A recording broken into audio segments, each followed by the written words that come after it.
Inumpisahan mo, tatapusin ko. Inumpisahan mo ito. Tatapusin ko. Ang karakter ko doon, Martin. Yes, Kaya, po yan. kaya sabi niya, Martin, inumpisahan mo, ako ang tatapos. Martin. Ako tatapos. Bob Soler. Bob Puro Soler. kayo, patay sa bundok. Ang mga bangkay na naroon ay mga tauhan natin. Imposible, boss. Tatay ako ang buhay ko. Patay na ang dilayo na yun. Tagtag na ng bali. Oo nga, boss. Kitang-kita kong bumulagta ang taong yun. Kumusta kayo mga dre? Welcome sa Rai TV. Hello mga dre, nandito po tayo ngayon sa San Pedro, Laguna upang bisitahin ang isa sa kilalang character actor na sumibol noong dekada 60. Alamin natin ang kwento ng kanyang buhay at mga kwentong ibabahagi tungkol sa buhay ng Ricard Jewett, Efren Reyes Sr., Lito Lapid, FPJ at Paquito Diaz mga dre. Tara, samahan nyo ako kay Mr. Robert Rivera.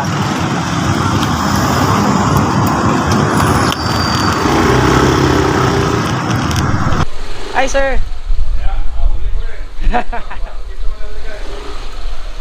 Hugi ni sir, gwapo. Morning po. Welcome to my abode. Wow. Gawa naman na yung bag sa loob.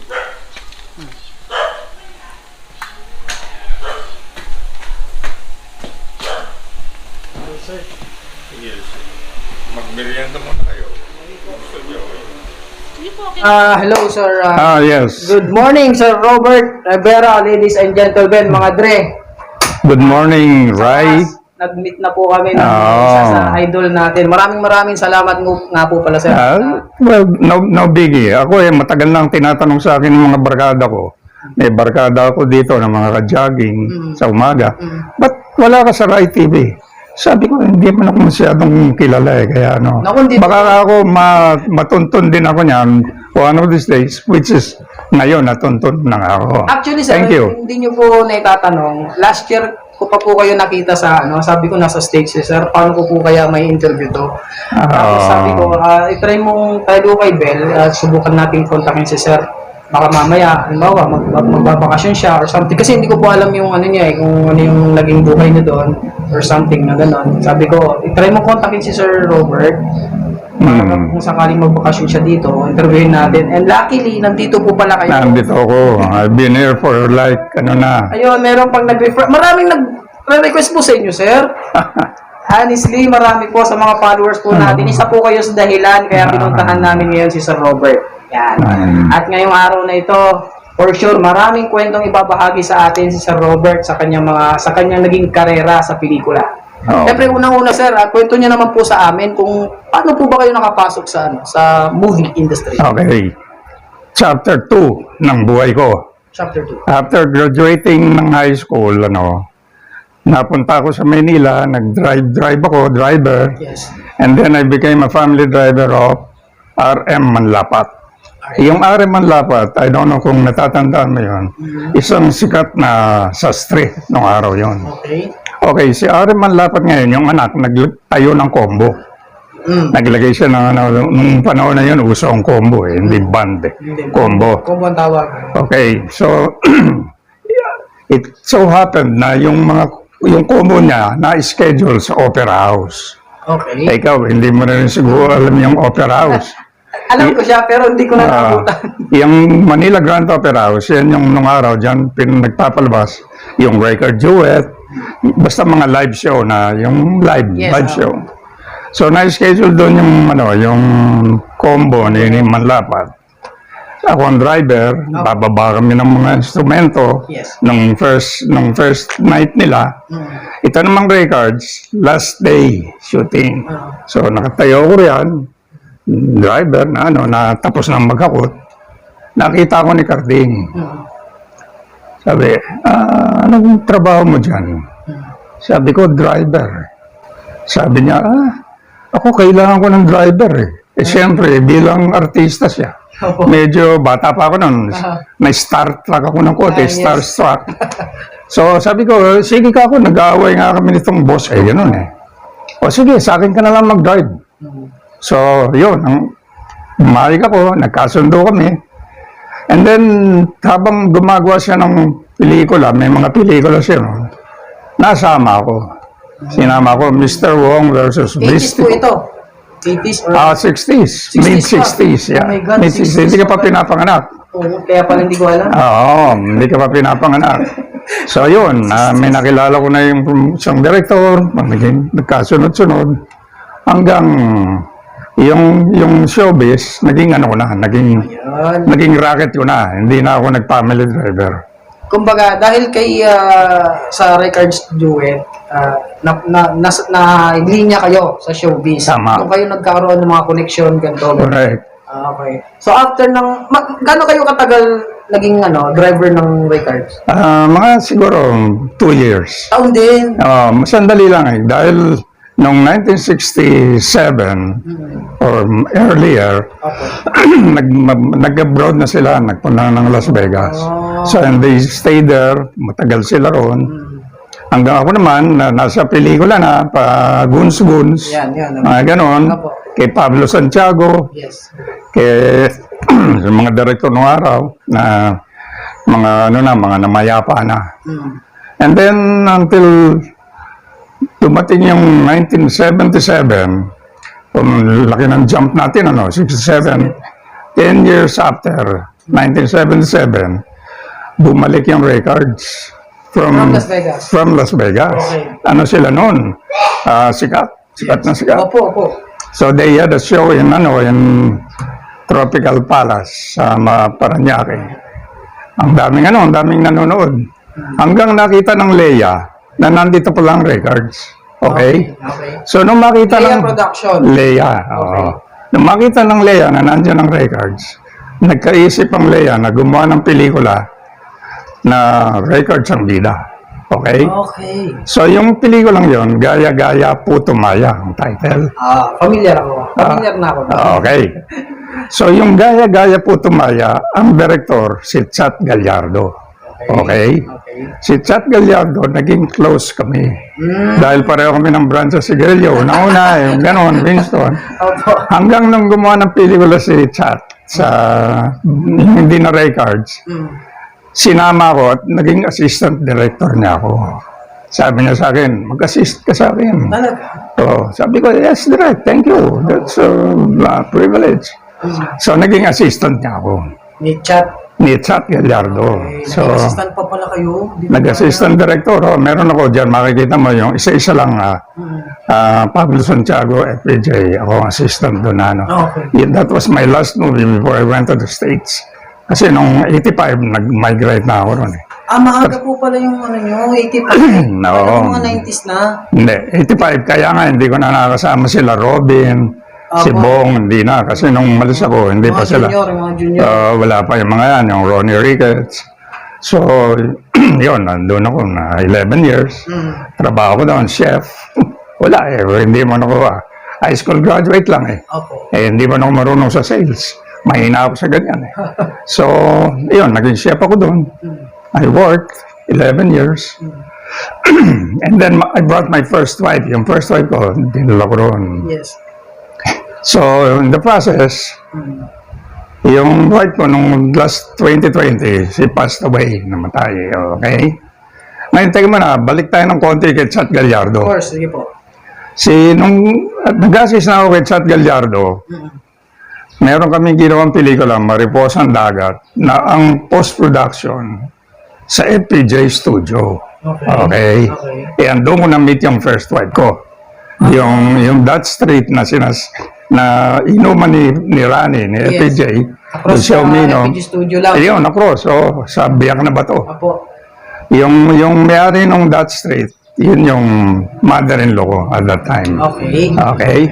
So, doon ko na na-meet si Fernando po. Hanggang, yun sama ka rito. Doon sila tumatambay, nila FPJ. Doon, inuman.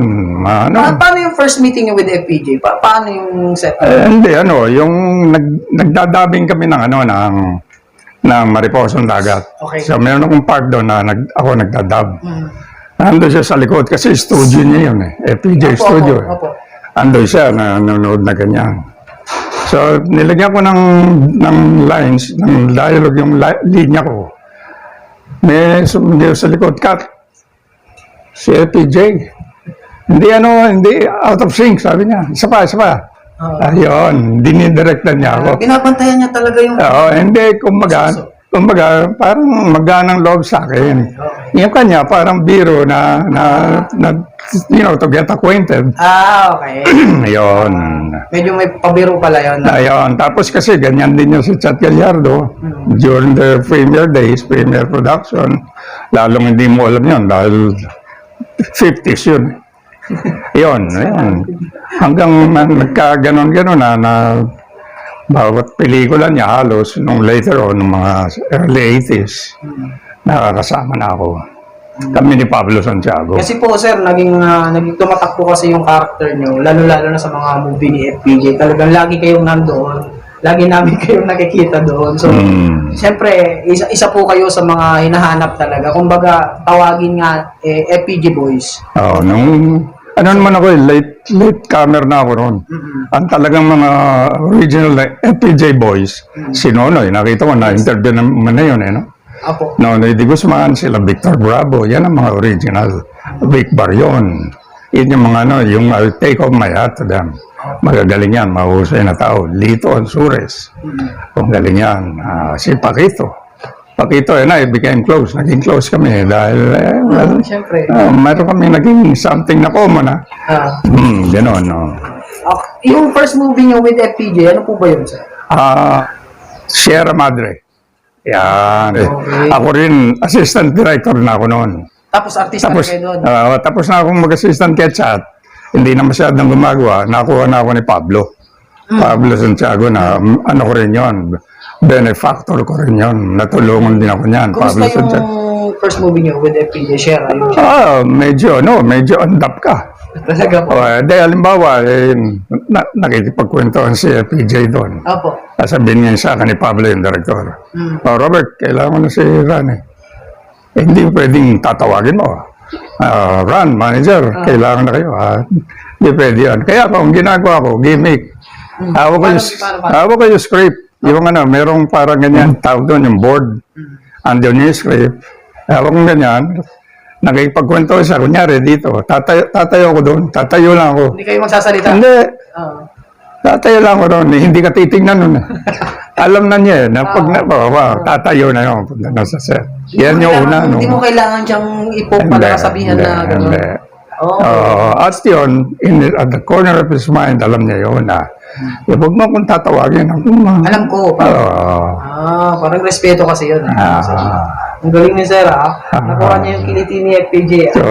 Nakuha ng konti. Kasi ano yan eh, titingnan mo lang naman yung karakter ng tao kung pwede kang pumasok o hindi.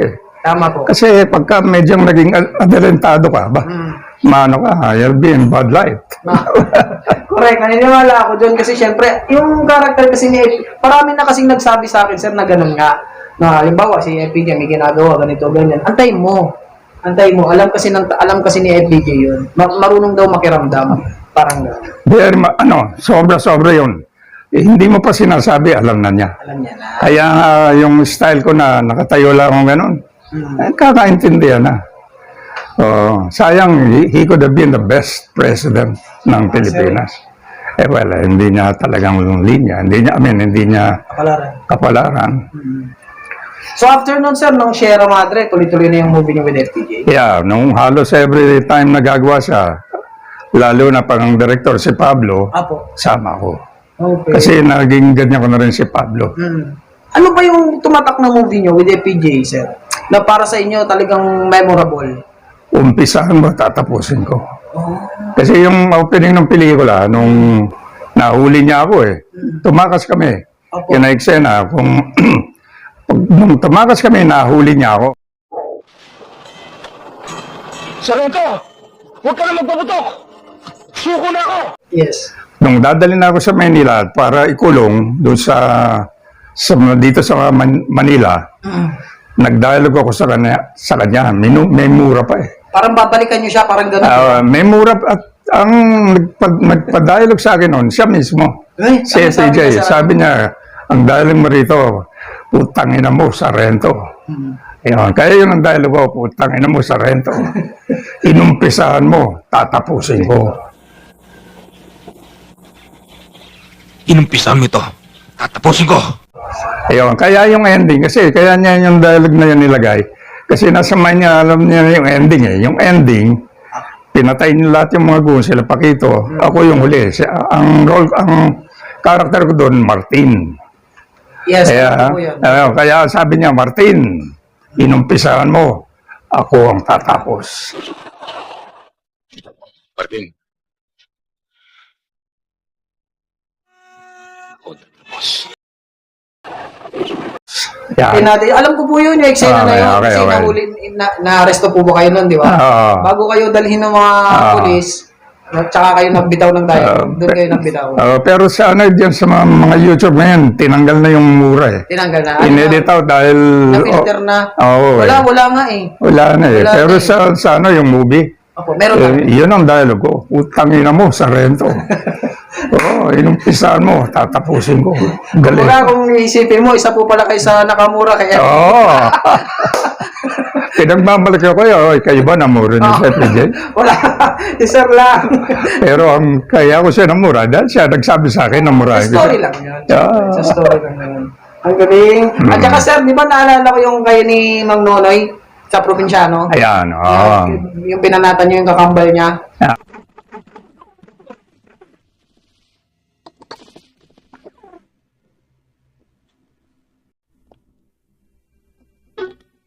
Kayo po yun, di ba? Kayo dalawa ni kami ni Nonoy. Ang galing, ang ganda nun eh. Yung sabi ni Bob Soler, Bob puro Soler. kayo patay sa bundok. Mga bangkay na naroon ay mga tauhan natin. Imposible, boss. Tatay ako ang buhay ko. Patay na ang dilayo na yun. Tagdag na ng bali. Oo nga, boss. Kitang-kita kong bumulagta ang taong yun. Maraming balang kinain ng kanyang katawan. Tsak na hindi mabubuhay. Puro kayo kwento na may patay sa bundok. Wala namang binababa. Wala namang binababa sa bundok. Medyo maganda rin exposure ko nun. Pero ang magandang exposure ko, yung umpisahan matatapusin ko kapag buhay ang inutang. Yun. Maganda, ano. Yung parang pinagkalulo nyo si yun, yan. PJ.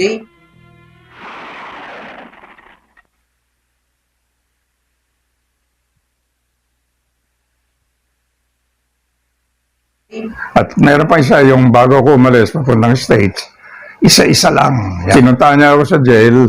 Meron kami mga exchange of dialogue doon. Parang may mga banta-banta pa rin ako. Asunto hindi nagagapang. Kaya lang, sindikato na kalaban mo eh. Kaya nilang baligtarin ng mga ebidensya laban sa'yo para lalo ka madiin. Alam niyo mga Dre, yung eksena ng sa kapag buhay ang inutang na kasama si Mr. Ruel Bernal, Pakito Diaz. Pakito Diaz. Binaril yung mag-anak, FPJ, tsaka anak, tsaka yung asawa. Si Sir po yung nagbaba ng Nagtaas ng sombrero. sombrero.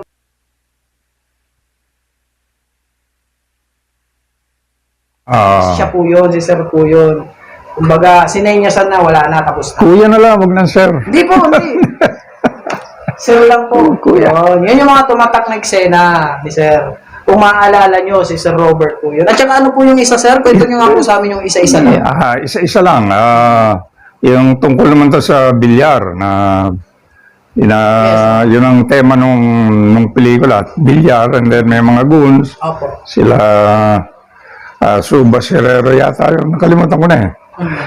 Na ano rin, magandang role ko doon, na nagkaroon merong eksena sa Kulungan. sa kulungan, pinuntahan niya ako, at bukod ron, meron pa yung palang ambush. Supposed to be, tinatravel akong ganun, preso. Lilipat. Ililipat ako, merong dumating na mga kasamaan ko, kinuha ko. Ayan, may maganda eksena ron, nakalimutan ko na. Tinakas kayo. Itinakas po yata kayo doon, hindi po. Ay, tinakas ako. Huwag ka mag-alala, makikibalita ako tungkol sa'yo. Salamat, Malolo. Ako nga dapat magpasalamat eh. Utang ko sa'yo yung buhay ko. Hindi ko na masyadong maalala kasi lakay ko sa farm. Lumaki ko sa farm.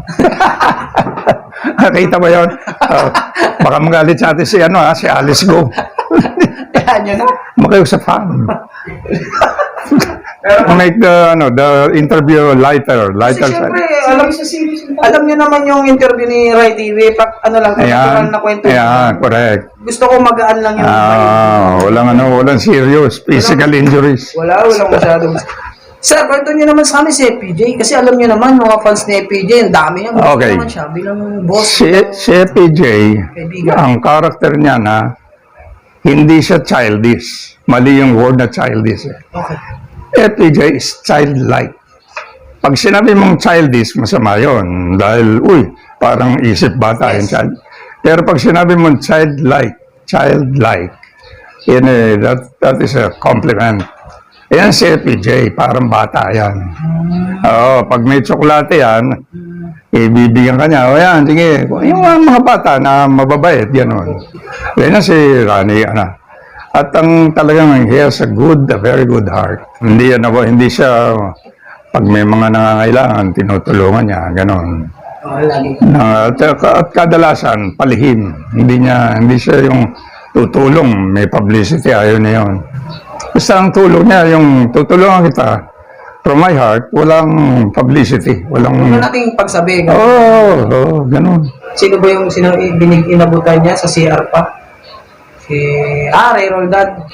Tinawag niya ako, Ray, sa CR niya ako inabutan. Ibig sabihin, ayaw niya ipakita sa mga ibang Na-interview mo rin si Ray, Ako, bago siya, namaya pa, oo nga medyo Bata pa yun. nalungkot kami noon. Kasi may sakit pala siya, hindi niya sinasabi. Nagpupunta rito yun. There was a time, birthday namin. Sabay kami ang birthday niya na halos. Nandun kami sa isang bahay doon na puta ang saya. Ray Roldan, si Tony Bernal. Tony Bernal, hindi mo na rin inabutan ng interview yun. Namatay na rin yun. Namiss niyo na yung, sir, no? Namiss niyo na rin yung... Siyempre, hindi mo mawawala pagka galing ka sa showbiz. Hanap-hanapin mo, sabi nga nila. Ngayon, maraming nagsasabi sa akin, ba't hindi ka kasama sa Batang Quiapo? Paano na ako 80 years old. Retired ako ba? Ayoko nang, semi-retired na ako, ayoko na yung puyatan. Yan, alam ko yun, ang taping nun, hectic. Opo. Pero ano ngayon, sir, yung in-implement na rin yung Eddie Garcia Law. Eddie Garcia Law. Pasado na siya. Oo, yung na limitado mga oras. Opo, yung working hours, hindi na kagaya dati. Oo. Talagang sagaran na. There was a time na schedule ako sa isang taping, yung ang title nung teleserye Koreana. Sino nga ba yun? Basta ka-eksena ko ron, si Kylie. Kylie Padilla? Yeah, hindi. Yung Kylie singer. Yung si Kylie. Kyla, I'm sorry, Kyla. Yun ang ka-eksena ko ron. Parang anak ko siya. Teleserye. And then there was one schedule ako 6 ng umaga. American time Apo. So nandun ako 6 ng umaga. Ang role ko, pulis. Alam mo, nung makunan ako 6 ng umaga, 11 ng tanghali the next day. So dumaan yung 6 ng umaga hanggang gabi, magdamag, 6 ng umaga hanggang 11 ng tanghali. So, tagal yung... Hindi bali kung merong extra pay. Kung kaya sana, wala Sabi ko mula nun, pag dinischedule ko, anong role ko dyan? Pulis. Ayoko ka ako ng pulis. Mangyari yung pulis, ang pulis. Pagkatapos ng mga fight, mga nahuli sindikato, sa ending, tsaka palang darating ang pulis.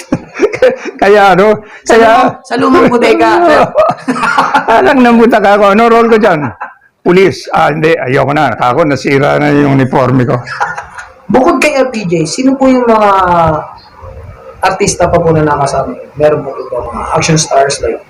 Si Lito. Kay Tuli. Senador Tuli. Ang munang pelikula ni Lito Lapid, yung Just Lapid Story. Di ba? Kung alam mo, big hit yun. Yung Just Lapid Story. Yung break ni Senador, no? Yan ang making picture niya. Doon siya nakilala Rene Hawkins, Paquito Diaz, Okay. kayo po. Meron pa po bang iba? Si Bert Leroy. Bert Leroy, dumating si Sir Paquito. Dumating. Yung babaeng nag-aalok sa amin ni Hawkins ng iba. Some good time, gano'n. Kasama na ni Paquito, papunta sa tape. Tutulong na kami. 4 o'clock in the morning, nag-ring yung cellphone ko. Hello? Paquito. Uy, putang ina! Putang ina yung babae, nawawala! Ako yung ano ko. Ako yung Tinangay yung passport niya, yung pera niya. Kalimutan mag-subscribe. Paalam.